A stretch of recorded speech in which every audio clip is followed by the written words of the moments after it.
종교의 기본 원리는 자기에게서 벗어나는 겁니다. 미신같이 그런 것은 종교라 할 수가 없습니다. 고등 종교가 다 그렇다는 겁니다. 이것만 이해하면 그냥 다른 세상이 보입니다. 다른 세상에 대해서 자기 나름대로 이것이겠구나 하는 뭐가 있어야 그쪽 방향을 계속 추구해 나갈 것이 아니겠습니까? 종교적 가치에 눈을 뜨는 겁니다. 자기를 넘어서자 이겁니다. 그 세계가 보이지 않는 것은 여전히 자기라는 틀 안에 갇혀 있기 때문입니다. 자기에게 갇히면 정말로 아무것도 안 보입니다. 자기가 요구하는 것만 보입니다. 그래서 우리가 자기, 헬란말로 에고라 그러는데 우리는 이걸 분리해서 생각하지 않습니까? 하나님께 가까이 가는 것과 그 다음에 육체적인 것 이렇게 구분하지 않습니까? 삶이라는 것이 영원한 세계에 대해서 그림을 그릴 수 없다면 그저 육체의 요구가 모든 것이라고 생각하기에 이르러요. 그렇다면 삶이라는 것이 그저 육신의 노예로 사는 그런 것밖에는 없습니다. 자기에게서 벗어난다는 것은 다른 말로 자기를 비운다 이 말입니다. 그래서 불교에서 말하는 공이라든가 이런 개념이 다 그런 거예요. 예수님께서 하신 말씀 그대로 하자면 자기를 부인하는 겁니다. 우리 기독신앙인은 예수님의 말씀을 지표로 삼지 않습니까? 제가 바로 그 때문에 마가복음 8장 34절 말씀을 그렇게 자주 말씀드리는 겁니다. 예수님께서 무리와 제자를 불러 말씀하십니다. 아무든지 나를 따라오려거든 자기를 부인하고 자기 십자가를 지고 나를 좇을 것이니라 그러셨습니다. 이 말씀이 어쩐지 거부가다든지 마음에 들지 않는다든지 이해를 못하겠다든지 그러면 기독신앙은 이미 글러버린 겁니다. 왜냐? 이게 첫 단추거든요. 기독신앙이란 것 자체가 이것을 넘어서지 못하면 성립하지 않습니다.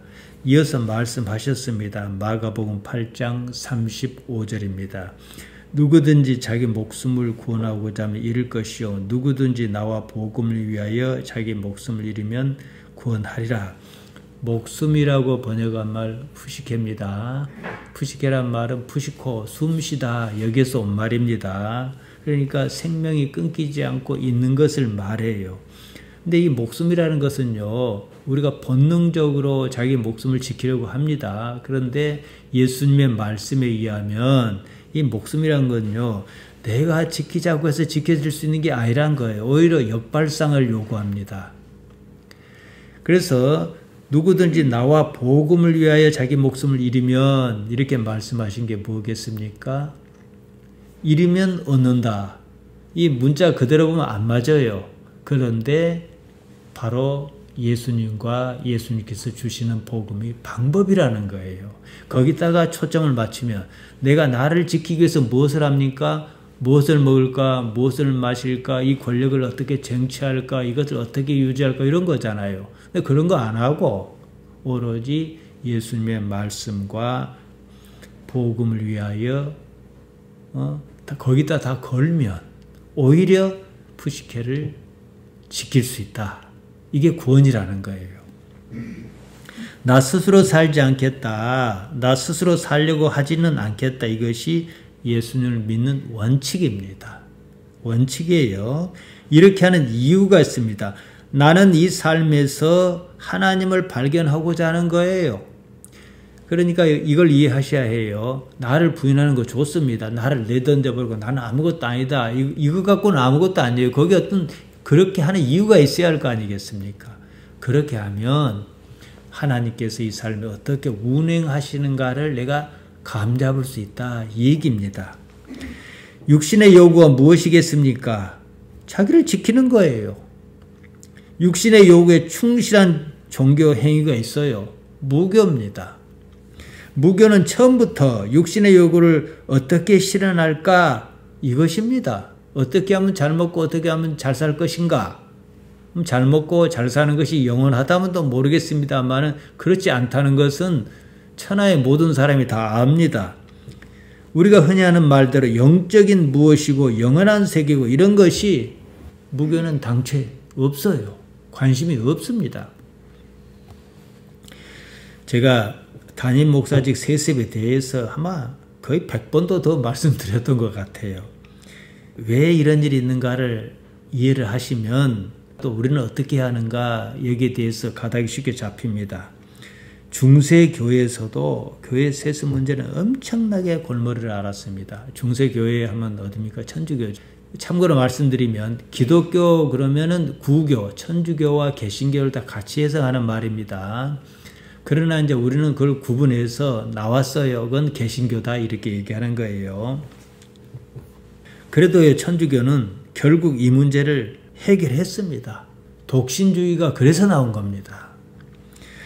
로마가 멸망하면서 힘의 공백이 생겼습니다. 그 자리를 교회가 그대로 차지했습니다. 교회는 사람이 유지하는 거예요. 교회가 부유해졌어요. 교회를 차지한 사람이 어떻게 하겠습니까? 불과 얼마 전까지만 해도 탄압의 대상이 교회였습니다.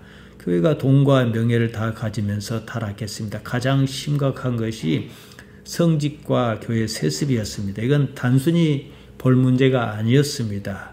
그 자체가 부패의 온상이었습니다. 이것은 반드시 도덕적 결함으로 나타날 수밖에 없어요. 지금 한국교회는요. 바로 이 단계에 들어서지 않습니까? 그러니까 교회가 목사라는 사람들이 막 해서는 안 될 말을 하고 막말을 하고 쌍소리를 하고 안 그럽니까? 이미 들어섰다는 거죠. 이 때문에 교회는 5세기부터 독신제를 강조했어요. 6세기에 들어서 결혼한 성직자가 옛날에 천주교 신부들 결혼했습니다. 자녀에게 교회 재산을 상속하지 못하도록 법을 만들었단 말이에요. 그런데 이미 결혼한 사람도 있고 어디 그게 쉽겠습니까? 법은 만들었지만 안 지켰어요. 한국교회가 담임목사직 세습을 법으로 정했어요. 근데 안 지켰어요. 우리 교단 말입니다. 중세 봉건사에 이르러 왕과 영주가 교회에 막대한 토지를 증여했습니다. 교회는 가장 많은 땅을 소유한 지주였단 말이에요. 가진 게 많으니까 사유화에 이어 세습이 기승을 부렸습니다. 교회의 사유화와 세습으로 막대한 부를 쌓은 일부 성직자는요. 첩까지 두었습니다.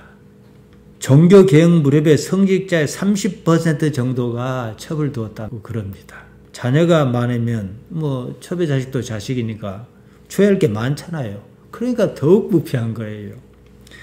보다 못하여 11세기의 교황청은 대책을 내놓았습니다. 교황 레오 9세에 이르러 독신제 강화와 성직 매매를 금지했습니다. 그레고리 7세는 성직자의 결혼과 축첩을 금지했습니다. 실제로는 별 실효성은 없었습니다. 그러던 것이 12세기에 이르러 전면적인 사제 독신제에 일단 합의했습니다. 1123년 로마에서 제1차 라테나노 공의회에서 결정했습니다. 그리고 1139년에 이르러 제2차 라테라노 공의회에서는 예외 없는 독신제를 교회법으로 못을 박았습니다. 이때부터 사제의 결혼은 불법이었습니다. 처벌이 있었습니다. 그렇다고 해서 당장 그 제도가 정착한 것은 아니었습니다. 그만큼 뿌리가 깊었지요. 왜냐? 수백 년이 걸렸는데요. 그때 만약에 법대로 진행했다면 16세기의 종교개혁은 일어나지도 않았습니다. 그래도 제2차 라테라노 공의회 이후에 많이 이제 줄어들기 시작했어요. 지금 천주교는 세습 문제가 없습니다. 종교개혁을 주창한 것은 사실상 이것저것 복잡한 거 따질 것도 없어요. 세습 때문에 그런 거예요. 크게 보면요. 그렇게 해서 개신교가 생겨나지 않았습니까? 교회가 무려 1000년에 걸쳐 해결한 세습 문제를 한국교회가 원점으로 되돌려 놓았다는 거예요. 아주 짧은 시간에 말이죠. 희한하지요. 부흥도 잘하고 부패도 잘합니다. 단순히 생각해 보십시다. 천주교 사제는 오늘날 말이에요. 가족을 이루지 않고 혼자 삽니다. 혼자 사는 사람이 가지면 얼마나 가지겠어요. 그러다 말지요. 그래도 교회라는 울타리 안에 살고 다른 식구가 없다 보니까 내가 이렇게까지 할 게 있냐 이런 생각이 들 거란 말이에요. 세습이란 건 다른 거 아니에요. 육신적 요건을 대물림하는 겁니다. 가진 것이 없으면 세습하고 말고 할 게 없어요. 자기가 가진 것을 대대로 지키겠다 이것 아니겠습니까? 그것이 무슨 영이 요구하는 것이겠습니까? 육신이 그렇게 요구하는 거예요. 꿈에서라도 자기를 부인할 생각이 없기 때문에 그런 일이 있는 겁니다. 예수님께서 부활하고 승천하셨단 말입니다. 그리고 자연스럽게 교회가 생겼어요. 처음에 교회는요, 단순히 친교 모임이었습니다. 처음 교회의 모습을 여러분이 상상하실 수 있을 거예요. 예수님과 함께했던 사람들, 부활 승천을 목격했던 사람들, 예수님과 함께하면서 말씀을 들었던 사람들이 막 어울려 있어요. 이게 무슨 일인고 싶기도 하고, 다른 세상이 있구나, 이런 느낌이었어요. 그러니까 이들의 그 느낌, 이들의 그 신앙적 감정을 모르는 사람과는 교류가 어렵습니다. 그러니까 어떻게 해요? 이렇게 모이는 거죠. 그래서 네 것 내 것이 없이 이러고 있었단 말이죠. 예수님을 믿는 사람끼리 통하는 무엇이 있었어요. 그 후에 교회는 그리스도로 가서 철학으로 변모했고, 로마로 가서 제도로 바뀌었습니다. 유럽으로 가서 문화로 자리 잡았습니다. 미국으로 건너가서 기업으로 성장했단 말이지요. 미국 상원 채플 목사였던 리처드 헬버슨 목사가 1984년 미국 장로교 총회에서 설교한 내용이랍니다. 한국 교회는 미국 교회의 확장판입니다. 미국에서 성장한 교회는 한국으로 건너와서 기업 이상의 기업, 재벌로 성장했습니다. 재벌은요, 세습해야 해요. 그래야 어떻게든 법에 어긋나지 않게 물려줘야 그 기업을 유지해 나갈 것 아니겠습니까? 이 재벌이라는 것은요, 참 이상하게도 한국에만 있습니다. 그래서 영어로도 재벌이라는 용어를 그냥 한국말을 그대로 다 재벌 이렇게 씁니다. 이상한 독특한 문화예요. 그게 뭐 나쁘다 좋다가 아니에요. 나름대로 이유가 있습니다. 한국 교회가 미국 교회와 다른 점이 있어요. 교회를 사유화했다는 겁니다. 교회에서 그토록 골치 아팠던 세습 문제가 한국 교회에서 원점으로 되돌려 나왔습니다.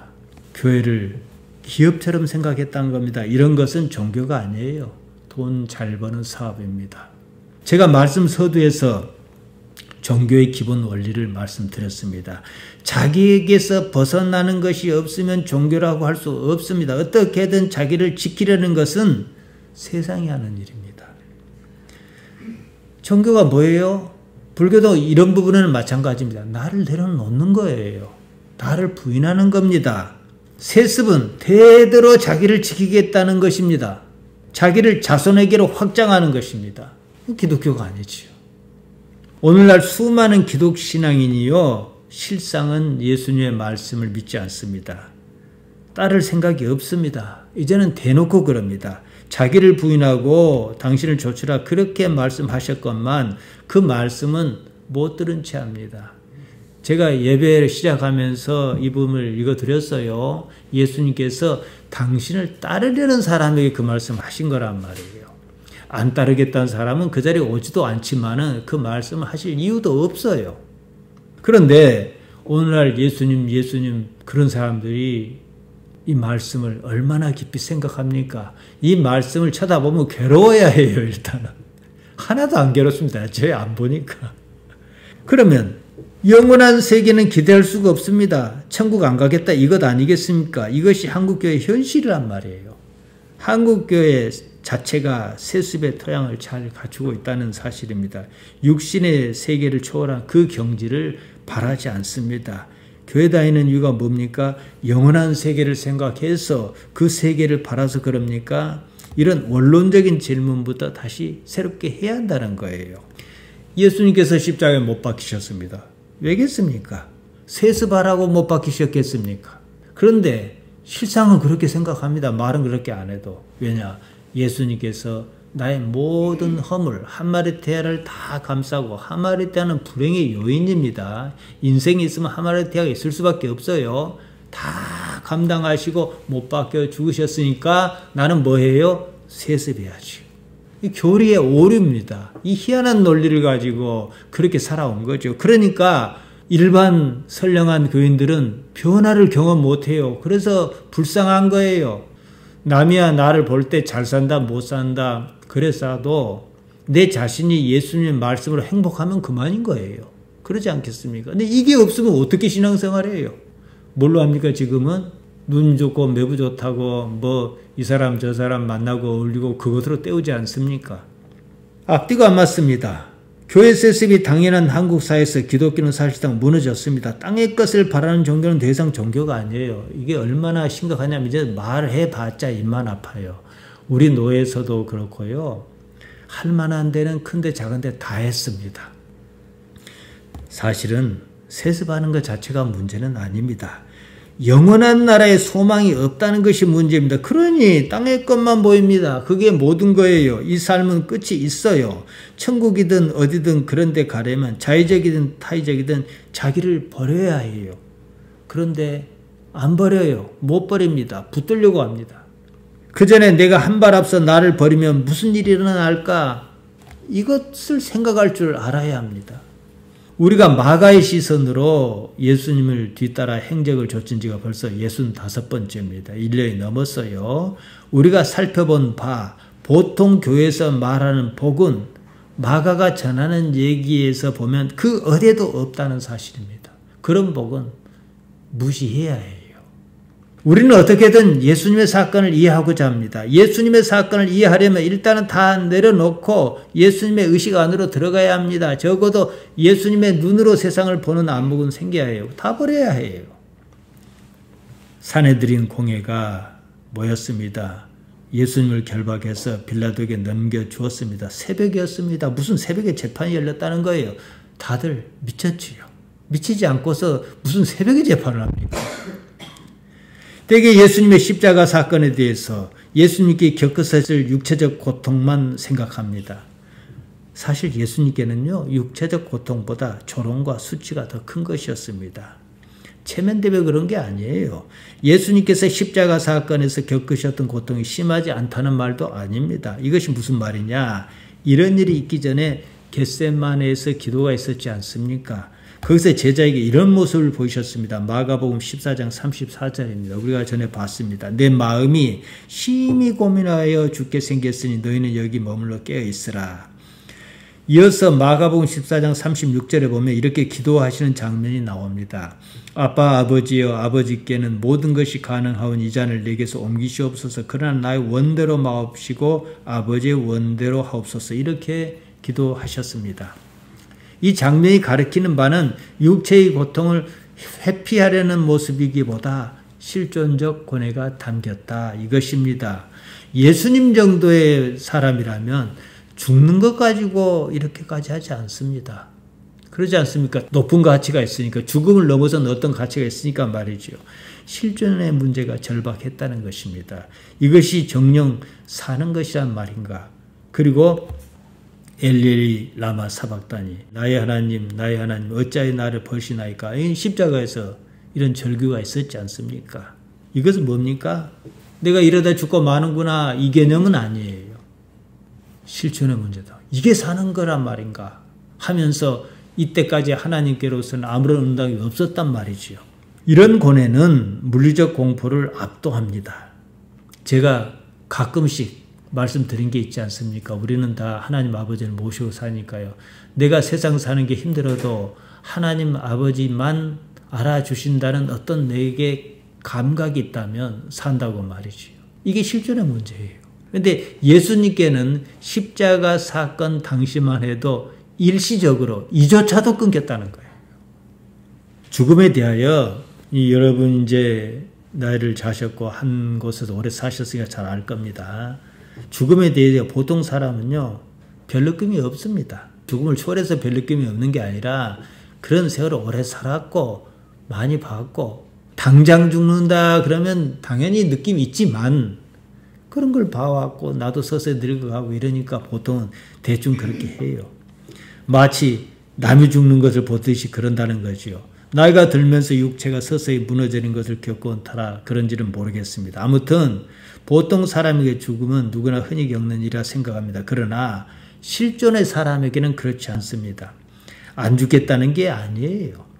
이렇게 죽을 것이면 삶은 도대체 무엇인가? 당연히 이런 고민이 있어야 하는 거예요. 내가 이러자고 평생을 살았는가? 이런 무엇이 있어야 하는 거지요. 나사렛 사람 그분에게 하나님은 현실적인 존재였습니다.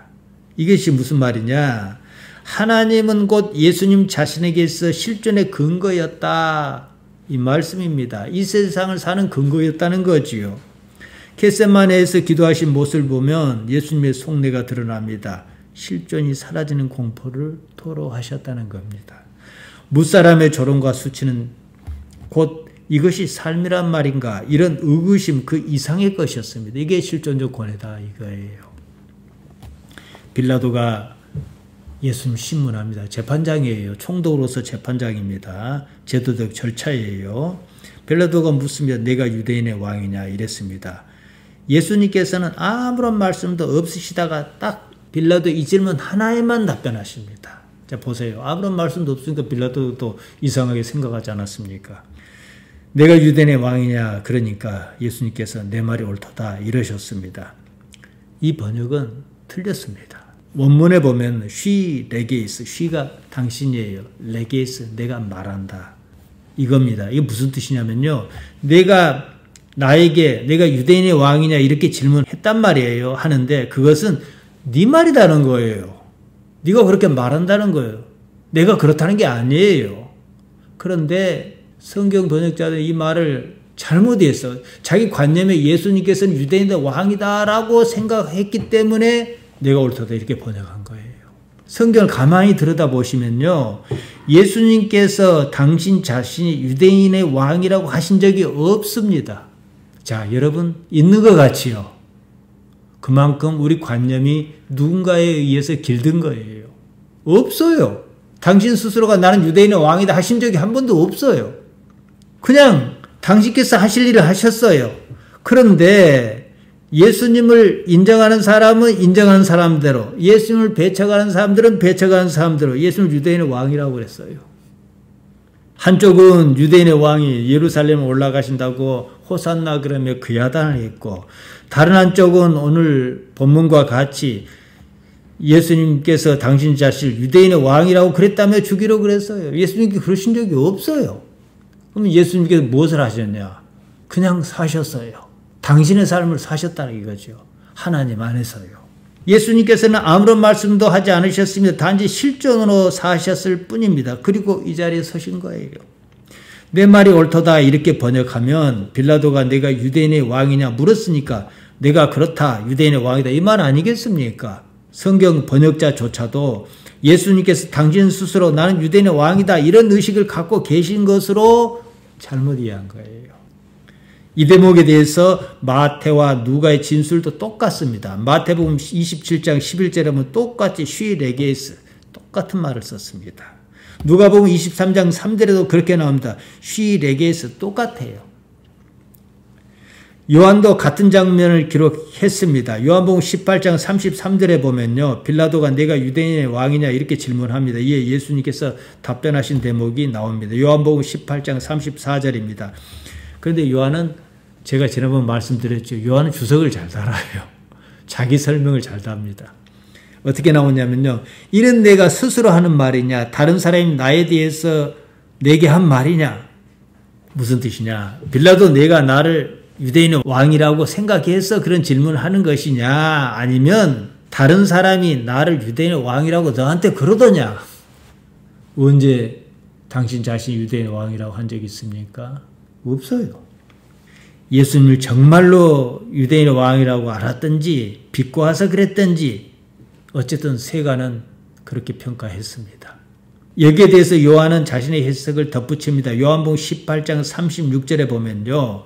예수께서 대답하시되 내 나라는 이 세상에 속한 것이 아니라 이제 이런 걸 가지고 사실 이 나라는 요나라인데 요나라로 끌고 와가지고 다들 관념적으로 유대인의 왕 예수 그리스도를 생각한다는 거죠.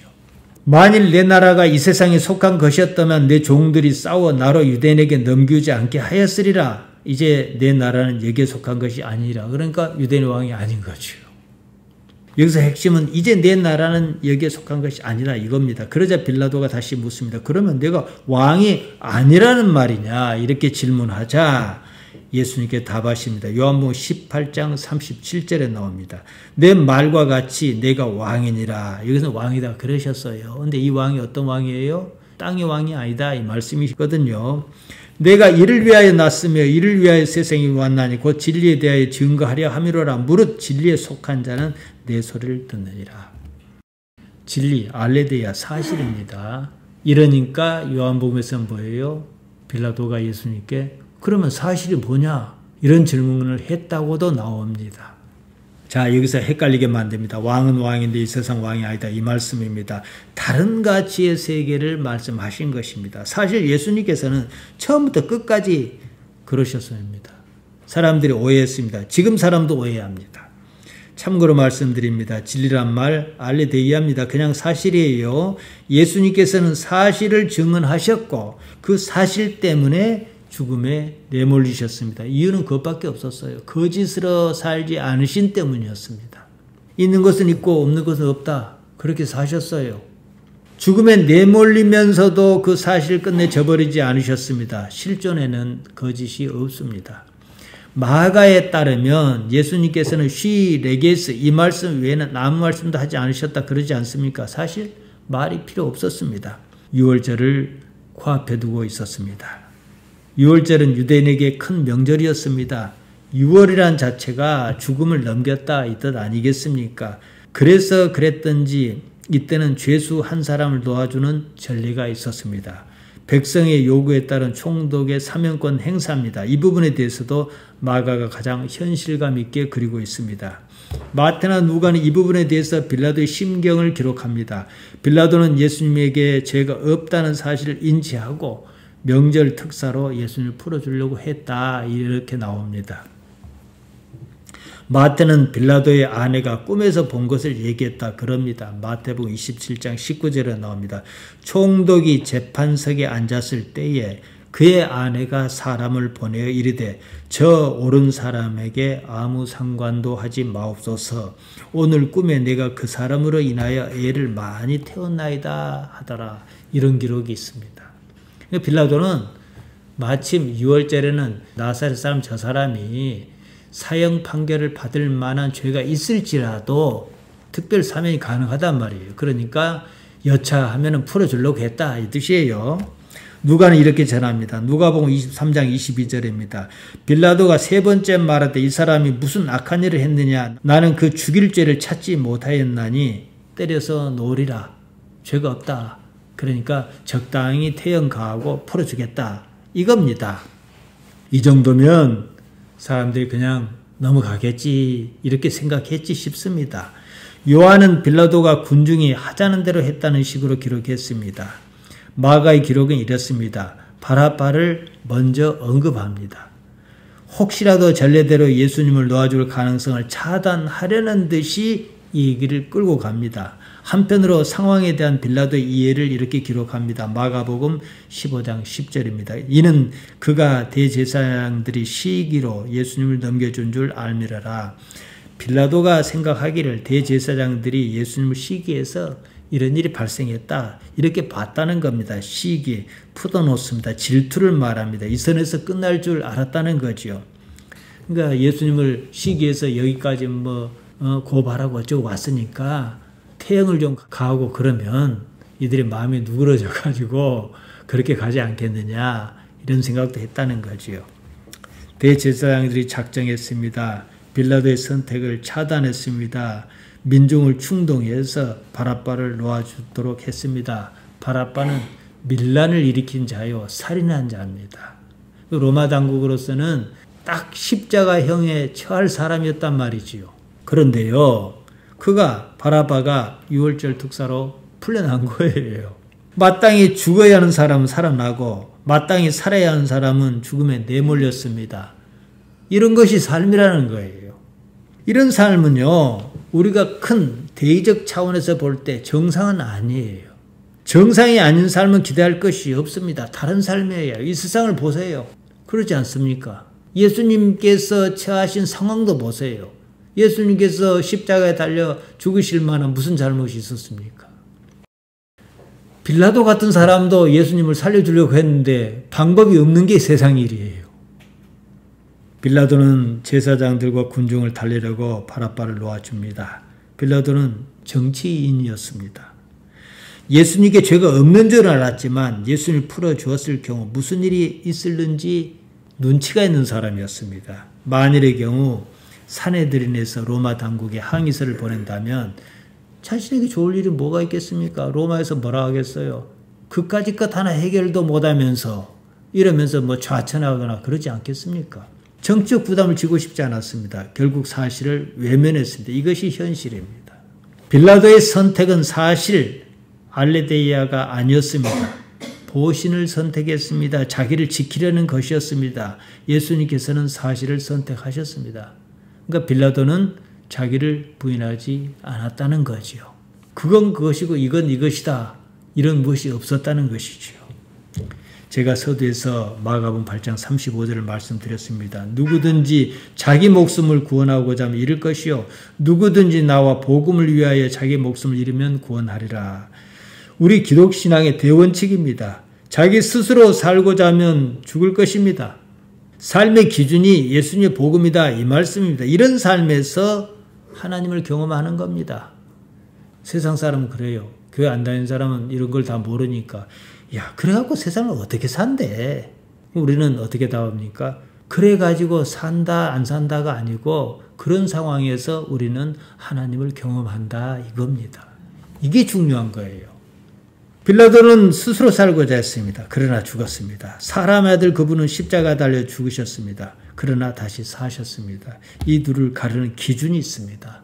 알레데이아 사실입니다. 빌라도는 사실을 외면했고 예수님께서는 사실을 그대로 육신적 죽음보다도 사실을 더 큰 가치로 삼았다는 거지요. 이 사건을 가만히 들여다보면 그래서 사람의 아들이 무엇을 얻었다는 거냐? 조금 전에 말씀드렸습니다. 하나님 아버지였습니다.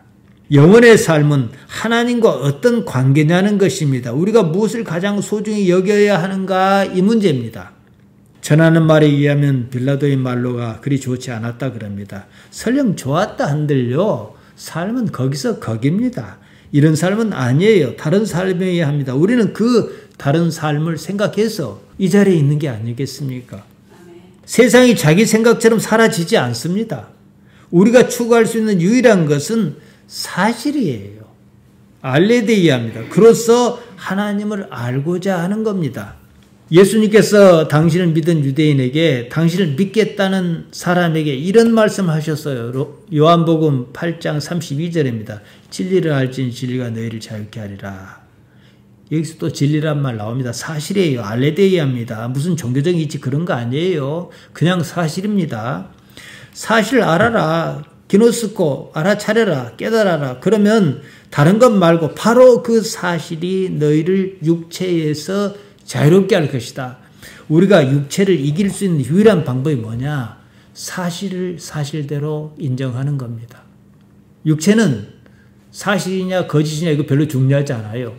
생존에 내게 무엇이 이익이냐 이것만 중요합니다. 육체에서 자유롭지 못하면 육체에서 놓이지 않으면 영원한 세계는 그림을 그릴 수가 없습니다. 예수님께서는 하나님을 가리켜 그는 사실의 영이라 이렇게 말씀하셨습니다. 요한복음 14장 17절에 나옵니다. 토 푸뉴마테스 알레데이아스입니다. 우리 성경은 진리의 영이다 이렇게 번역했습니다. 틀린 말은 아니나 진리란 말에 뉘앙스가 있지 않습니까? 사실의 영입니다. 하나님께서는 우리 삶의 영, 푸뉴마의 상태로 나타나십니다. 영은 눈에 안 보입니다. 감으로만 느낄 수 있습니다. 사실에 익숙해 있어야 하나님을 감잡을 수 있습니다.